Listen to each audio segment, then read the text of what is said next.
Hi, everyone, and welcome to Morning Coffee Break. Sorry I'm running a little bit late this morning. I could not go to sleep last night. It was awful. I mean, it must have been 3:30 before I ever fell asleep. Do you ever, I mean, didn't have any reason to, be worried about anything more than usual. I mean, I always have something to worry about, but I just couldn't, my mind was racing. You ever do that when you're trying to go to sleep? You just can't stop from thinking about things. He was doing that for some reason, and of course I can't control that. I mean, uh, finally, so if you got a comment from me and it was real late last night, that's probably why. But finally, I fell asleep, so I overslept. So, but because I'll sleep when I do finally go to sleep. Even though I might get up to go to the bathroom, I'll fall back asleep like that usually, pretty quick. I mean, after coming back, when I've already been sleeping, and I'll be more sleepy when I go back. But I don't know. It's just I don't like when that happens. So finally, I just I got on YouTube for a little while and did some comments. Finally, I started getting sleepy to where I thought I could go to sleep. Anyway, today's Thursday, November 17th. Currently, it's 31 degrees. The garden doesn't look too good this morning, but the sun's out, so maybe it'll perk it up a little bit. But the high's only supposed to be 40, so I don't know. Some more things may get affected before long if it keeps this cold weather up. Only 10% chance of rain today, well, or snow. Uh, 55% humidity. The winds are at 7 miles per hour, and air quality is 67, moderate. Okay, what's going on today? There'll be a taste test with Mike today. I tried the Healthy Choice Power Bowl. Barbecue.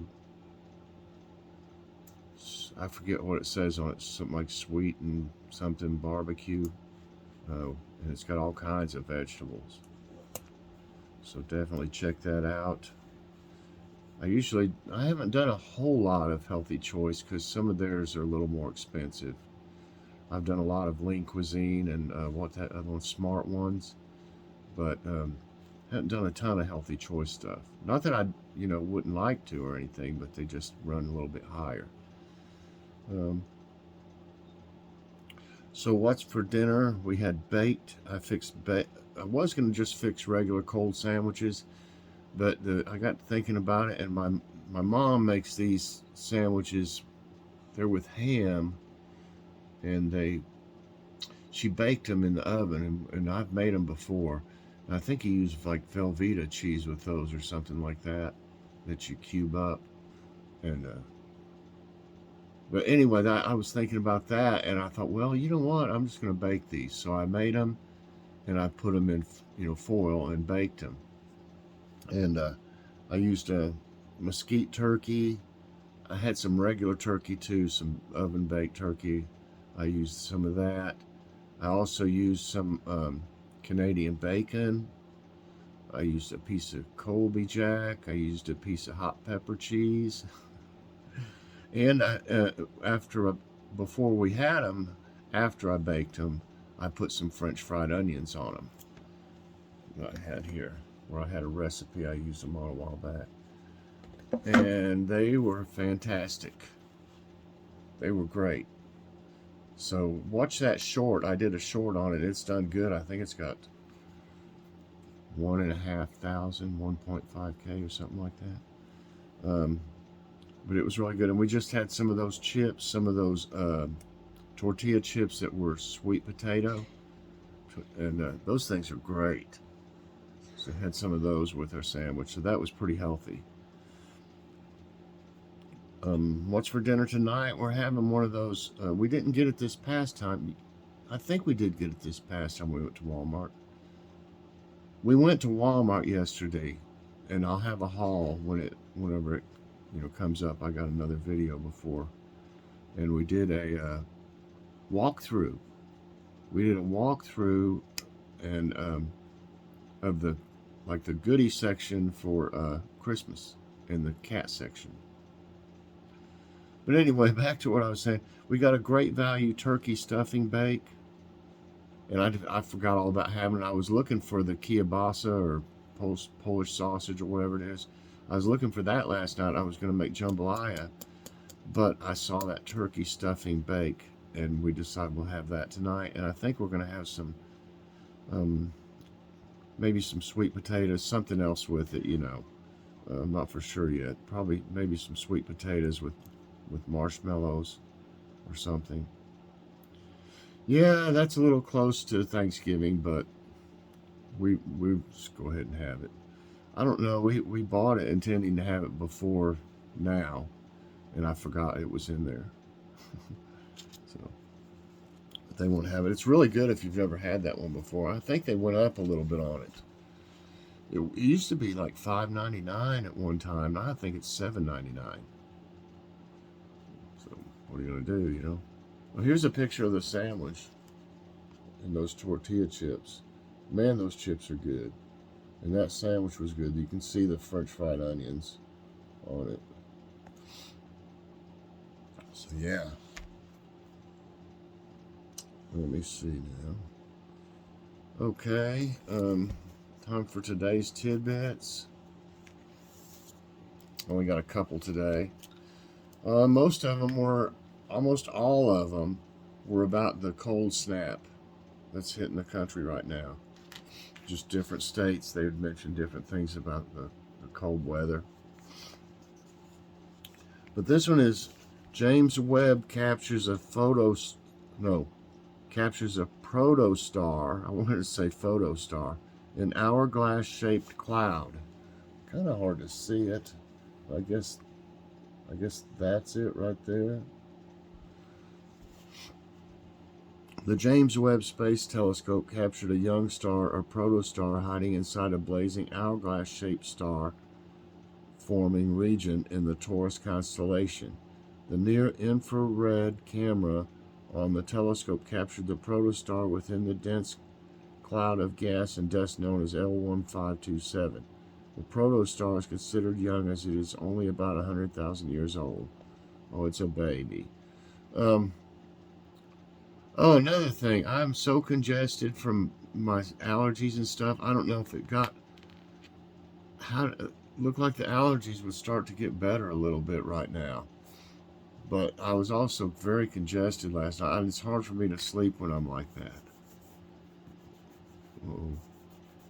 I've done marked on my new mat. I can wipe that off or something. Yeah. If my nose is stopped up and I have to breathe through my mouth, I cannot sleep. It really, I don't know. It's hard to do for me.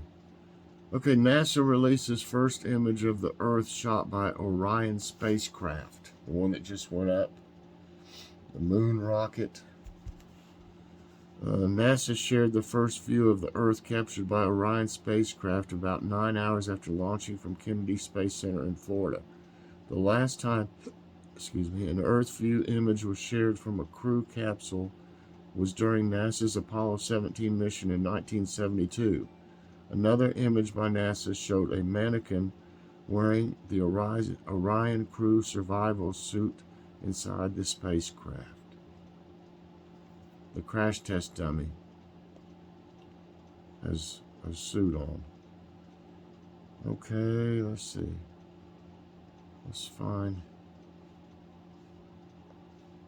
nice news.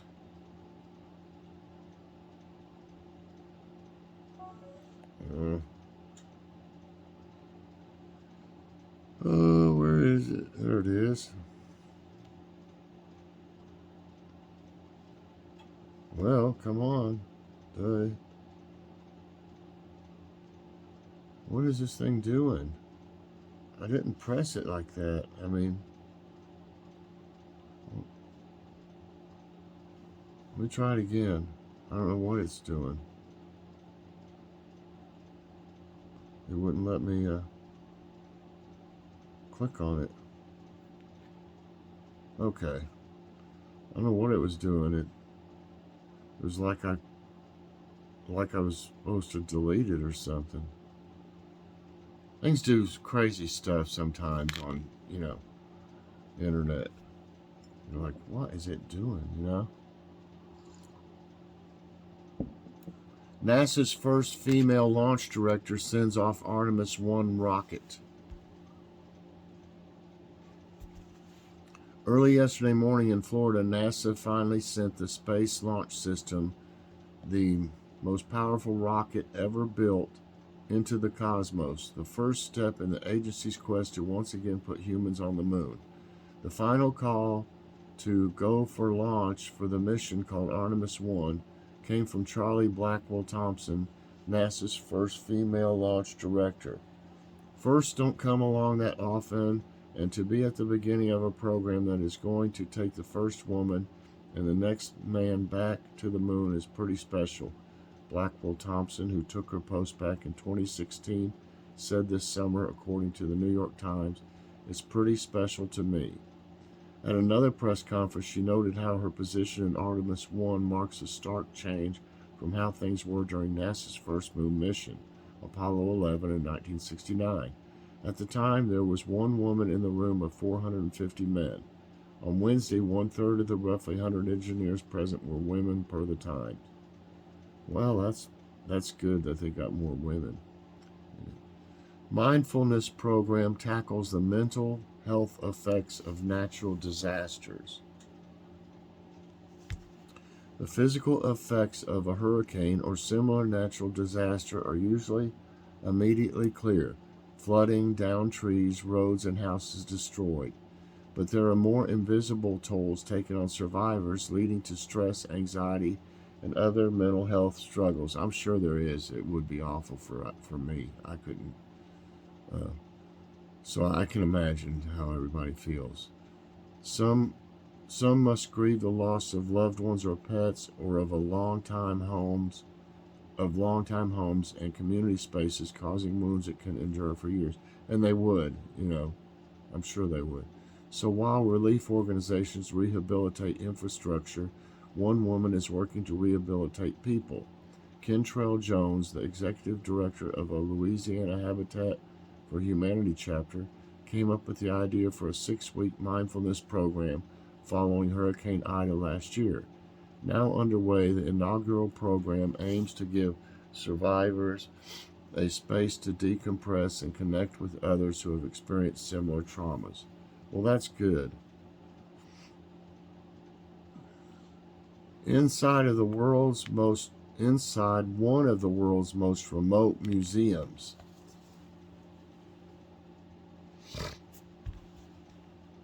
Nestled on an island in the South Atlantic Ocean is the South Georgia Museum, one of the most remote museums in the world. There are no passenger flights or ferries to or from Brookhaven, South Georgia, so the majority of visitors arrive on a cruise ship or yacht. The island itself only sees about 10,000 visitors a year, and there are no permanent residents. Only a group of around 20 made up of scientists, maintenance staff, and museum workers who brave the island's cold weather conditions. The museum, which offers free admission, exists to protect, document, and promote the culture and natural history and heritage of South Georgia and the South Sandwich Islands. According to its website, and aims to make this history and heritage accessible both to the visiting public and to those unable to visit this remote region through exhibitions, education, and outreach. Okay. I looked for that, I looked last night for that Leonid meteor shower. Maybe it wasn't supposed to be last night. It says it's expected to peak tonight and tomorrow morning, with the potential to see 50 to 200 meteors per hour. I didn't see anything last night. Okay. Quote today is from Rick Yancey. "We're here, and then we're gone. And it's not about the time we're here, but what we do with the time." Amen. All right, everybody, that's going to be it for Morning Coffee Break. I sure hope you enjoyed it. If you did, I hope you'll press that like button. Also, subscribe if you haven't already, and share this out. And hit that so you get all my videos as soon as they come out. Check out my taste test with Mike today. You may want to get you one of those, or you may not. Just see what I think about it before you decide. All right, everybody. I'll talk to you later on. God bless.